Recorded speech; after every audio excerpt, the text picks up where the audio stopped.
What is happening, everybody? Welcome to the Ring the Bell post-game show. This is the instant reaction. I mean, we are here moments after the Philadelphia Phillies have taken Game 1 of the NLCS by a score of 5-3. If you pay attention to the box score or anything like that, that game wasn't as close as that score insinuates there. But we're going to break all that down. But the most important thing is we are 7 wins away from a parade down Broad Street for this Philadelphia Phillies club. And look, John is here, Jason's here. Dean is probably somewhere in Citizens Bank Park still right now. He was able to secure tickets to tonight's Game 1. Look, this is a game of just emotions that just were a roller coaster at certain moments of the game. We talked about multiple times in the preview show that, look, regardless of what we think of the guy, it was only a matter of time before Kyle Schwarber's bat just completely unloaded. And first pitch he saw. When you say it unloaded, like, he got one. I mean, he had one hit, dude. How many hits did you have tonight, John? Yeah, that's right. So, the very first pitch Zach Gallen throws, it ends up going about 415 feet off the left field, second deck scoreboard there.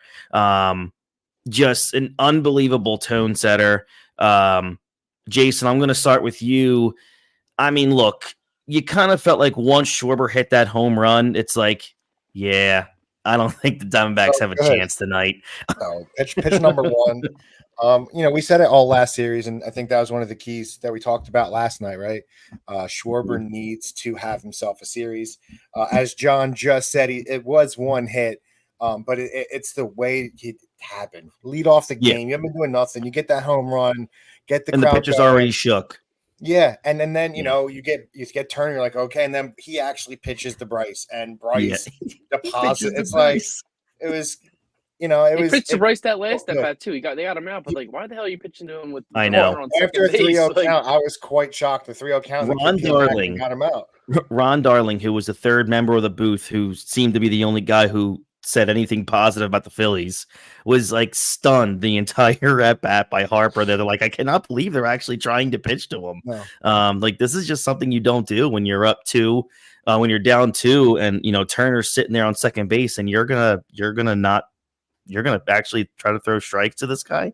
But you're right, John. I know. They did John, after most game, yeah. Yeah, John, how about you, man? Like that, we see Wheeler deal in the top of the first through 18 pitches, however, was just dialed in outside of the Corbin Carroll broken bat single. Schwarber hits that home run, man. Turner comes up. He lined down. I mean, he hit that ball probably 100 miles an hour to Carroll in right field. Harper comes up and just demolishes a baseball for his 10th home run in Phillies postseason history, which he's one off from tying Jason Worth for the most home runs in franchise history. Your thoughts, man, on how the Phillies offense basically set the tone with pitch 1 in the bottom of the first? Oh, I thought they were going to score like 10 runs at that point. I know. They only scored 5 runs. That's what I was like more concerned about. I'm like, they did it again. And then of course they made it interesting late in that game. I was sitting there. I'm like, why did we stop? Like, this is the second time with Wheeler pitching where we had a 5-run lead. This time not a 4-run lead. But I was getting nervous again late in that game. And then it just I don't know. But they won the game. Wheeler pitched good again. It seems that 6th inning is really. It's unbelievable, isn't it? Giving him trouble. He looks unbelievable through 2 games in a row, and then that 6th inning comes around and just something bad happens. But got the win, 3 away from the series, 7 away from a World Series. So, yep, let's be positive. The Phillies are 5-0 at home in the postseason this year. They've hit 16 home runs already in the playoffs. Look, we talk about Schwarber hitting that home run. We talk about Harper. Nick Castellanos, again, another home run, another big one. This one he goes Oppo Taco and, just continue the Phillies, pile on at that point. I'll tell you what, with Alec Boehm not hitting at all. I mean, Alec, I got to give Boehm credit. He did have 2 very hard hit balls tonight. I was encouraged by him hitting the ball hard. I was gonna say he hit the ball for very sure. hard today. It was just bad outs. I mean, I guess, guys, you keep the lineup the way it is because it might be the point Nick's hitting. I can't. I don't want to move him up to 4, and then he's not doing what he's doing now. He's good where he's at. It's fine. I mean, it's giving you something really good at the bottom of the lineup that really, besides that hit by Rojas tonight, and March isn't really giving you much. Pache wasn't giving you much. Rojas really wasn't giving you anything at all. So, I mean, it gives you something there at 7. At least there you have something, Yeah. And look, kind of what we were just talking about, Zach Wheeler, we'll start with him here. 6 innings, 3 hits, 2 earned, which was that home run, 8 strikeouts. Look, if he only gives up 2 runs, you should win every single start. He was incredible tonight. And even knowing that he probably wasn't going to come back in the 7th, like Jason said in our text, the velocity was still there. He was still bringing it 96, 97. My goodness, for the first, 5 innings, 5 1/3 innings, this Diamondbacks team had no answers for Zach Wheeler. And he was just, again, and I feel like with the way the Diamondbacks lineup is, I think Nola can do the same thing tomorrow. He doesn't have the fastball, but he might be able to pick away at this Diamondbacks team, because I feel like tomorrow, I think the Diamondbacks, I would assume, are going to come out swinging tomorrow, because they're not going up against a guy that's going to throw 96, 97. But Wheeler was so good tonight. I mean, I know he threw 18 pitches in the first, but I'm not sure he even threw over 10 pitches the next 2 innings after that per inning. Jay, what did you see out of Zach Wheeler? Was it just, same stuff, different day for Wheels? And how confident does that make you about tomorrow with Nola on the mound? That slurve is filthy. And when he's got 96, sweeper. It's just ridiculous. And he did what you wanted him to do. You want your ace to come in. I'd like to see him one of these games go 7 or 8. I'm tired of the 6 and giving up 2 runs. I want to see you come out and give me 7, 8 of no run ball. But with the way they're hitting today, I didn't really expect that against Gallen.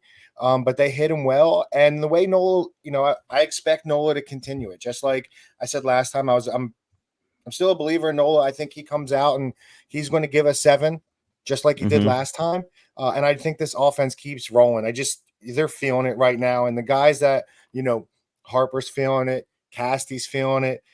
Bohm looks like he's breaking out. You know what Trey's going to do. If Schwarber can somehow figure it out, give us another, hey, if you're going 1 for 4 with a home run, I'll take it. I'll take that every day. Yeah, so for what he does. So I'm very confident going into tomorrow night. 1 for 4 is 250. It's better than what he does now. Yeah, it's better than it's definitely significantly better than what he does. But what's funny is, like, you kind of, and Jay, you talked about this when we recorded our show yesterday. You kind of had that feeling that this was going to be the game where he homered. Like, you just kind of had that feeling like he didn't do it at all against Atlanta. Game 1, Zach Gallen, a righty on the mound, Citizens Bank Park. You'd think he's going to be first pitch swinging. He's not throwing 99 like Strider was, and he couldn't catch up to it. Yeah, that 92 is gone for Schwarber. Yeah, absolutely. Other than that, you got Sir Anthony Dominguez pitched 2/3 of an inning, and he's pretty much the reason that, like, I had heart palpitations that inning. He didn't look great tonight at all. He couldn't even like find the plate. He couldn't field the ball. I mean, it was brutal to watch. Like, it really was. It was really hard to watch him. And then Alvarado comes in, pitches 1 1/3, only 1 hit, 1 strikeout. Alvarado. Yeah, Space Jam. Alvarado and Dominguez switched bodies. Like, that's one thing I can think of, because Sir Anthony's been so, like, just his career, we've watched him, he's been so great, and Alvarado has been sporadic, and this season he looks terrible. You just don't get it. I can't trust him anymore at the end of the games. And it looked like he found it. Like the last series, he looked like he was back, and then all this now he's like, I don't know what's up with him, what's his deal, but yeah. I agree. And then you had Kimbrel coming in for the close. He threw 1 inning, had 1 walk and a strikeout. But look, Another scary guy. He is a terrifying presence, and not in a great way in the ninth. He's allowed 0 runs and 3 base runners in 4 innings this postseason. He's the most stressful part of my Phillies games. It's like, he got the ground out to get that double play, which was massive. And that's what you want out of your closer there. But, and I say this every single show because it seems like it's now a common occurrence when Kimbrel's on the mound. It's almost like just put a dude on first base because he's going to walk someone. And I can't take it. I'm done. I am so done with the walks. Base, just put him on third. Guys, we just won. I know we just Stop won. the negativity. The bullpen did what we needed them to do. They gave up 1 run over 3 innings. They did what we needed them to do. They stood out. You know what? It may not have been shaky, or it may not have been great. It was a little shaky, but we got it. Okay, let's applaud Kimbrel. He's 10 for 10 in playoff situations and saves. Listen, I don't want to sit in the corner the corner in the fetal position watching these games. All right, I want to be comfortable and enjoying myself. All right, so the past 2 games. I mean that's not too much. I've not been comfortable watching the game.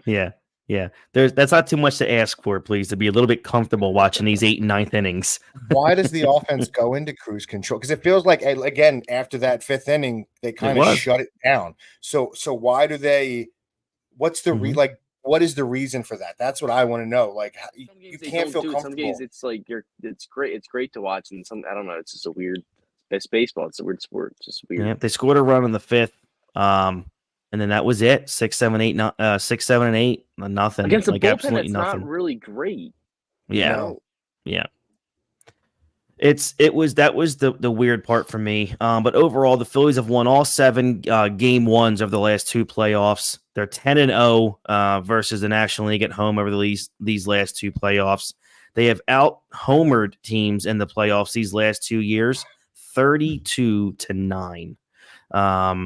So the home run ball is just so massively vital to this baseball team. But again, that goes back to kind of what we said. You score 5 almost right off the bat, and then it kind of wraps it up right there. And and you think to yourself again, John, when you get to that 5 spot, you're automatically thinking in your head like, man, there's nothing stopping them from being able to put up 10 here tonight. It looks offensively they're great. It was exciting to watch. Like, you're sitting there cheering, and then all of a sudden you just get to that situation. You're like, oh great, they just scored 2. Now, oh my god, they just scored another one. And then when a runner gets on base, you're like, oh my god, there's a runner on base now. Like, home run ties. Like, that's what drives me insane. Like, I'm fine if you go 1, 2, 3. There's no runners on base. Once that runner gets on base, I'm terrified of a long ball is going to happen. Especially watching them last series against the Dodgers, where they were just hitting home runs left and right. That's where it gets real scary in those situations. I do think it's a little because same thing with us in Atlanta, right? They've seen them so much this season, and they see them so much every season. They know those guys. I feel like I know you see everybody nowadays, but when you're actually playing against them, 20, 25 times a year every year, it's a little bit easier to know the pitcher tendencies. It was shaky, but I have faith. I have faith in the bullpen. They haven't so far this postseason, outside of 1 game, they haven't, and even down the stretch, they really haven't given us a reason to worry, right? I know, Chris, we talked about during the season, they had the most come from behind wins. That's because the bullpen was keeping them in the games late. So at this point, I get they're making it shaky. Wheeler's giving up some runs, but I'm fairly confident in what I'm watching right now. Like, everybody but Sir Anthony's passing the eye test out of that bullpen very easily. I gotta give Kimbrel stuff too. He's done it as well. Hey, look, but I don't want to see that guy any situation that's not the 9th inning. I'm sick and tired of seeing him outside the 9th inning. He cannot pitch in not 9th inning situation. He's horrible. So don't throw him anywhere else but the 9th inning. I mean, I'm actually at that point now where I really just want Alvarado to be an 8th inning guy. I don't want to see him in the 6th. I almost don't want to see him in the 7th. I love the idea of him coming in the 8th because I feel like, all right, we're good here. If we have a lead, then we're good with Alvarado in there in the 8th. When you put him out there in the 6th or like late in the 7th, I'm just like, I don't. Then who you putting in the 8th? I understand Hoffman's been successful, but do I really want to see him in the 8th in a massive game like this? I think Alvarado is damn near unhittable right now. But look, as much But I as we think the thing complain with and sit Alvarado here, is, I mean, he's the best guy out of that bullpen in he certain is. situations. I He think is. they just Thompson needs, like, he just feels he needs to go to him because he knows that he's gonna get the job done, and he's gonna. Yeah. It seems like when he goes bullpen, he's going like it's like he brings that one guy in and then he goes from there. Like he has no idea like what he's gonna do bullpen wise throughout that game. It's just like at that moment, Mhm. I need to put this guy in. That's just gonna go in, and it's worked. So and he did it all last year. So I don't think you're gonna see him in that 8th inning role. I think you're gonna see him when he all over needs the them. place. You put his, but when yeah, I Yeah. think when he Topper needs has one at this point. When I'm in a big situation, that's who I'm going to, and I'm okay with that because if you don't make it to the 8th inning, it doesn't matter. I'm a great Topper's played it perfectly, putting his big dogs out when he needs to have him there, and then figuring it out at the end. So I'm okay with this, piecemealing it together. Put your best guys in earlier because you don't want to throw that like the Hoffman's there when they're starting to get hot. I'd rather see Alvarado come out and crush them down. See Hoffman a little bit later than bring a Hoffman out when people are starting to get that role. Yeah. So looking at the box score here, gentlemen, the Phillies scored 5 runs, 9 hits. Arizona, 3 runs on 4 hits. Each team had an error. Look, again, this is one of those nights where we thought the Phillies had a really good chance here to put up more than 5, 6, 7, 8, 9 runs. They didn't. Nonetheless, 5 should be enough on any given night. So I'm cool with 5. For me, I want to kind of now push towards talking about Bryce. And you look at what we saw last year, and we thought, man, there's nothing that can be. How can you top last season? What he's done, and now you're looking at Bryce this season, and today's his 31st birthday. By the way, happy birthday! He goes, wow. yeah, 31, and he's like, it feels like he's just getting started. I honestly thought he was still like 28, dude. Like that's crazy that he's 31. I know. Yeah. He was 2 for 3 tonight with a walk, 2 RBIs, which was an RBI single and the big bomb. 2 runs. Look, guys, I mean, he's damn near hitting like 500 in the postseason. You almost feel like this is a real life like mission here for not only Bryce, but I think maybe John said it, or maybe Jay, you said it before we went on here, that it's almost like he's not going to allow this team to not at least get back to that World Series. John, like, what are you seeing out of a play? Like, when was the last time you personally have seen a player be this locked in when especially in the postseason like this? Last year? I don't know. Yeah. I mean, I wasn't alive for Reggie Jackson, so I don't know.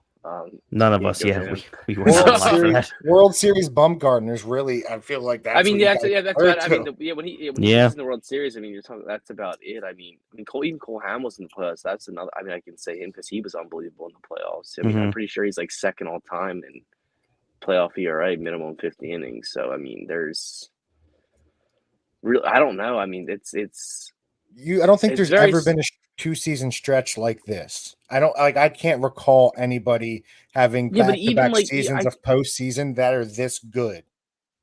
I mean, I don't know. It's because like there's guys who have good but it's just different with him. It's weird. It's like he's so the moment's there every single night for him, and it's unbelievable to watch. That's like the thing about it. It's not like there's guys who tear up the postseason. I mean, Altuve's I think Altuve's gonna break the record for most playoff home runs ever very shortly. But nobody's talking about because it's not like what he's doing. Like he puts the team on his back. Like it's insane.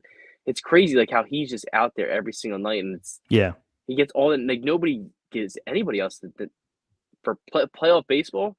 I've never seen anybody else in the national media the way they go over Bryce Harper in the playoffs. I mean, He's on. Everybody's talking about him. I mean, it's just people are tuning in to watch the Phillies that aren't Phillies fans to watch him play in the playoffs. Nobody else does that unless you're a baseball. Like nobody turns into like it's weird. It's just like there's nothing else you can explain it. Like, and I've tried saying this before, John, and you can appreciate this being someone, who was, I guess, a fan of the Anaheim Angels. But everyone talks about Trout, or they talk about Ohtani being the face of baseball. To me, I don't even think either of them. I don't think either of them hold a candle to Bryce Harper. I think Bryce is truly the face of the game. Yeah, because again, I just don't. I don't think. You look at ratings. Postseason success. Exactly. If Harper somehow becomes Japanese, I can give him that. But there's such a huge fan base and population that, like in Japan, that loves baseball and loves Ohtani, that I don't think it's ever going to be based, because Ohtani's global. Like, everybody knows who Ohtani. Like, that's the difference between him and Harper. Ohtani is global, and he brings it such a bigger audience that, like, if the Angels made the playoffs at some point, it would be the most watched, like, playoff, like their playoff games would be the most watched playoff games. Like, that's the difference. Not just because of Ohtani's, like, the global setting that Ohtani's going to bring to the game that Harper doesn't bring it. He brings the nation, like the America, to watch it, but like Ohtani would make the whole thing. So global. I'll give you. It'd be like a Michael Jordan thing. Like when Michael Jordan was in the 90s, he made that game. Ohtani would make MLB global if he can get to the postseason. It doesn't matter where he plays. If he does it, like. And pray to God he does not go to the Yankees. That'll be terrible for. I mean, that's just great. Let's make the Yankees more popular than they already are. You know what I mean? But like that's what the thing with Ohtani is. Mm-hmm. That's a good point. I mean, I'll give you Ohtani because he has that global reach. But I still think within the confines of America. National, and within the confines of being national. And one more thing. The person Bryce Harper is, he's not the same that he was. It's more that he was. He'll never be considered the face of baseball because of who he was and how he is. Because there is times where he's told the umpire to go F himself, like he's flipped off. That's fine. Like, I know, but like that's not like what MLB. That's a clown statement, bro. No, I'm fine with that. I don't have no problem with it. But like the national people are so like they don't appreciate that stuff. They want somebody who's just going to sit there, like, oh, I got out today, like I appreciate it. You know what I mean? Stuff like that, like that's what makes his fireness so great, and I think that's why it makes it so great to watch him, because he's so locked in, and like if something bad happens, he's gonna go nuts, and we're all gonna cheer him and love it. But like MLB doesn't want their face of the baseball being like that. You ask the Angels fan about who the face of baseball is, of course he's going to give you an Angels answer. All right, so my next question is, and Jay, I'll ask you, because we talk about this. Let's just foreshadow for 1 second, because we're on the topic of Bryce and what we've been seeing and what we expect over the next few years. Phillies win this series. They go to the World Series. They win the World Series. Let's foreshadow. Does that cement Bryce's Hall of Fame status? Yes. Yeah, because he's gonna. I mean, he has almost 300 hit. You're expecting him to get about 450 to 500 home runs. He hit his 300 this year. As long as he stays healthy. Runs. He's got 2 MVPs. He's got an NLCS MVP. I won a World Series MVP. The World Series MVP is not going to make a difference. If they win the World Series, it's not basketball. He's going to. I think already he's pretty much a Hall of Fame player. But he wins it now, he could probably retire and be a Hall. of Fame I don't think Harper needs that's a good point. World Series to be in the Hall of Fame. Like, he's going to be there. But that puts him in that 9 years left on his deal. Like, his numbers are just gonna speak for his own when it comes to that, anyways. But I mean, the World Series pretty much. I guess you're right. Right now, like, if he retired now, he probably would go into the. I don't know. It's tough. The dude's already cemented himself as probably like, and I disagreed when you said it earlier. When he is there anybody outside of Michael Jack that you're going to put in a Phillies? Like, that's, to me, like, you're talking probably the greatest third baseman of all time is the only one that's going to be better than Bryce in this franchise. At this, if he finishes out this career, you get him a World Series. To me, I think at that point he's now your top 3 in the franchise. Harper will be better than Michael Jackson. Nah, that you can't. And I'll say this before, I know we weren't alive for it, but when you're considered the greatest of all time at a position, you automatically hold that number one spot. He's also got 3 MVPs. He's got 548 home runs. Like, there's no way. That's the thing. And look, and I'm a stand for Bryce more than anyone. But again, when you ask everybody who's the greatest third baseman in the history of baseball, and they say Mike Schmidt, you're automatically at that top echelon of an organization, because that means there's no one else above you. But still, if 1B is Bryce, it's a pretty damn good. That's a pretty damn good list to be on. The narrative that he's changed on his career, though, and I get, it's just these 2 years of playoffs run. The narratives that he changed on himself, because when he was in Washington, he didn't win a playoff series. The year he leaves, they win the World Series. So, and so now the thing, he's not a big game player. He comes here and changes everything what anybody thought about the guy. Like, to me, I knew the stats, but I'm like, you're just not sure. He never really, and he comes here in the postseason. I think he's changed the whole narrative on who he was as a player, because I think people before thought he was, I'm definitely one of them, thought he was a little bit overrated and didn't perform when he needed to. And he's changed that narrative on his career, which is great for him and great for us. Yeah. But I like Harper's going to have 500 home. He's going to be. I don't know how you can say outfield's such a tough position. Like, it to become considered the best outfielder, the best right fielder. Like, it's completely different than playing third base. Like, he's going to win another MVP. He might win 2 more MVPs. Yeah. There's a great chance I'm making that bet. He next could win year. a world. He can make He could win a couple World Series. Like, and he's going to hit 500 home runs. He's going to have 2,000 hits. He's going to have almost 1,500 RBIs. Yeah, but you know what I mean? Like, his OPS is going to be way higher than Schmidt's was. He's going to be, just because he spent 7 years in another organization. I don't think. Don't not. He could have spent his whole career in Philly, and I still don't think he's Michael Jack Schmidt. Like, Schmidt was a 12-time All-Star, 6-time Silver Slugger, 10 Gold Gloves, 3 MVPs. Like, it's pretty big. Yeah, World Series champion. It's different. Look. Maybe we can't compare eras. John, that's a good point. It's really hard to say from an outfield perspective. That's really hard to because you can, again, me personally might believe that the greatest outfielder of all time could be, Ken Griffey Jr., but so many people say, no, Willie Mays was so much better. Or, there's other people that be like, if Roberto Clemente was able to have a longer career, or Barry Bonds. Most of the time, the best players in the game played the outfield. Like, all the greats you think about, most of them all played the outfield. Like, so that's why it's so hard. You know what I mean? Or first base. Like, it's like outfield or first base, and then you can throw in a few shortstops here and there. Right. But it's usually always the outfield. It's like where's most of the Hall of Fame players? Most of them are outfielders. How good was Bryce as an outfielder? I'm not trying to dog on the guy, but he wasn't close to defensively as good at his position. No, he wasn't. So, but when I look at the whole package, and I know we're totally getting off this game, you look at the whole total package. It's Mike, and I don't think it's close. The average may not have been there, but I don't. Did Mike Schmidt bring the city together? I mean, both of you weren't alive, so I don't want to hear a word from either of you. So you both weren't alive at that point. So. Or could even remember it. So we'll start. No, I can't remember. He retired in '89. I was 3. So, and you were born in '86, so you were 3 years old. So you it's right. You're just watching highlights and listening to what people said, and of course, the older people are always going to say Michael Jackson. They're always going to say it. You ask your dad right now, he's going to say Mike Schmidt. Yeah, my dad still thinks Steve Collins is the greatest pitcher to ever pitch in baseball. So it's just that's what's going to be. Right. But it's he I can't speak for what it was back then when he was like that, but I just don't see another player who's done what Harper's doing and how beloved and how much he brings this city together and his attitude day in and day out. It's a good point. Mike Schmidt was being booed at the end of his career. Yeah. And he hated it. Yeah.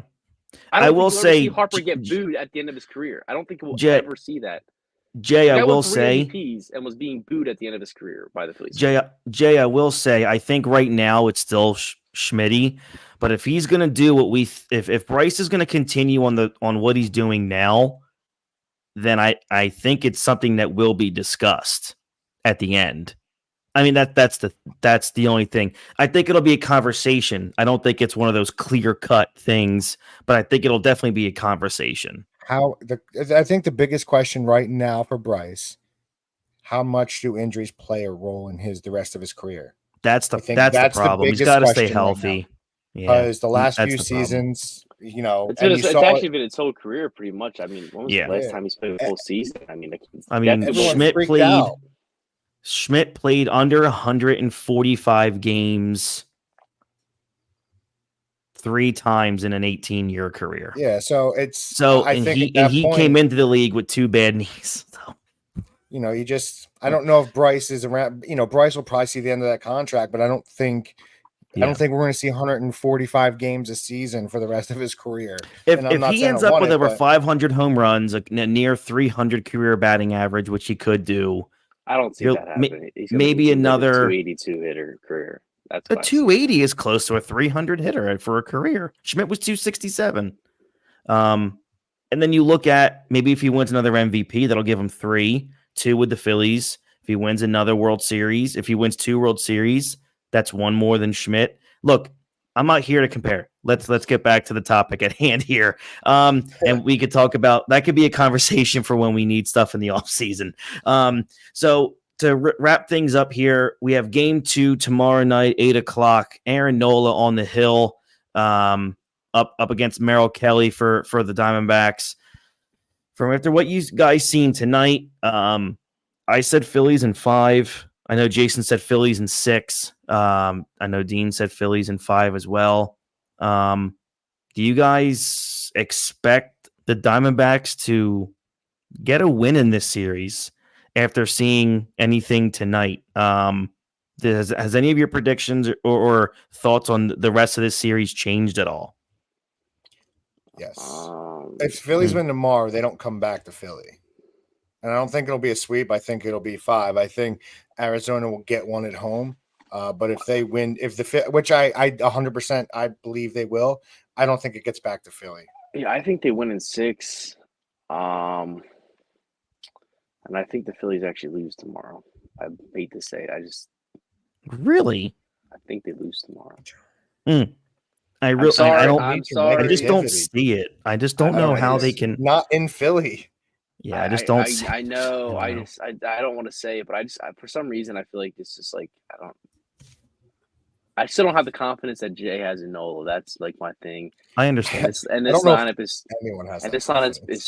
so good, and they weren't there tonight because Wheeler was so on. I just don't know if Nola's going to do it tomorrow.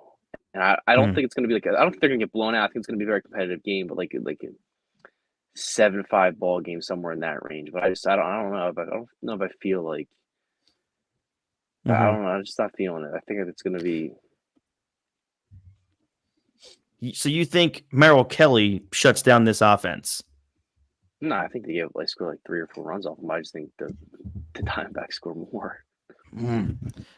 Look, we all know that I will always take an opportunity to take a shot at Aaron Nola when the opportunity presents itself, but I just can't see it right now. If the Braves couldn't do it, I just don't know how the Diamondbacks are going to be able to muster up, 4 or 5, 6 runs against this guy. And that's if Nola comes out. And look, I can only go off of recent history right now. And recent history tells me Nola is pitching his way to a $150 million contract from the Phillies. So that's what we've been seeing lately. My expectation. I hope he sucks tomorrow. No, I want to win. Okay, I want to win. That's all right. And if he throws another gem, 6 or 7 innings tomorrow, pay him whatever. I mean, they're going to pay him whatever anyway. They don't have a choice. But nonetheless, I expect another W tomorrow. I still think my Phillies in 5 will stand because I feel like the Diamondbacks might get 1 in Arizona. Just they might squeak 1 out, but then that's it. I just if the Phillies win tomorrow, we'll talk again. And depending on how they win tomorrow, if they put up a 10 spot like they could have done tonight tomorrow, I think I'm with Jay. Whereas I just don't know how If they the win tomorrow, Diamondbacks. I'll be cleaning my kitchen. Oh, Okay. sweep. Got it. So all right, guys, I want to thank you guys so much for hopping on tonight. Head over to SeatGeek.com right now. Use our code on the bump for $20 off your very first ticket purchase. Head over to Routine Baseball right now, routine.com. Use our code ring the bell for 10% off your order. They have a brand new fall line that's about to drop. It's a baseball fashion wear. They got good stuff over there right now, but looking forward to their brand new fall line. And again, follow us on all the socials at ring the bell 856. If you guys are watching or listening on YouTube, hit that like button, and obviously please subscribe and share us with your friends and family. If you guys are listening and downloading us on the podcast, the audio version of this show, thank you so much. I sent Jason today photos of our metrics over the last 30 to 60 days, and like the traction is jumping off the page. That we have had thousands and thousands and thousands of new downloads over the last 30 to 60 days. And it's very humbling. And it shows you that, what we talk about on here, it's working. We are the only show that does this in terms of Phillies. I don't know what other teams do. I'm sure there's nobody doing post game for the Diamondbacks. I think the guys in WIP do that show. Well, I mean, they have a radio station.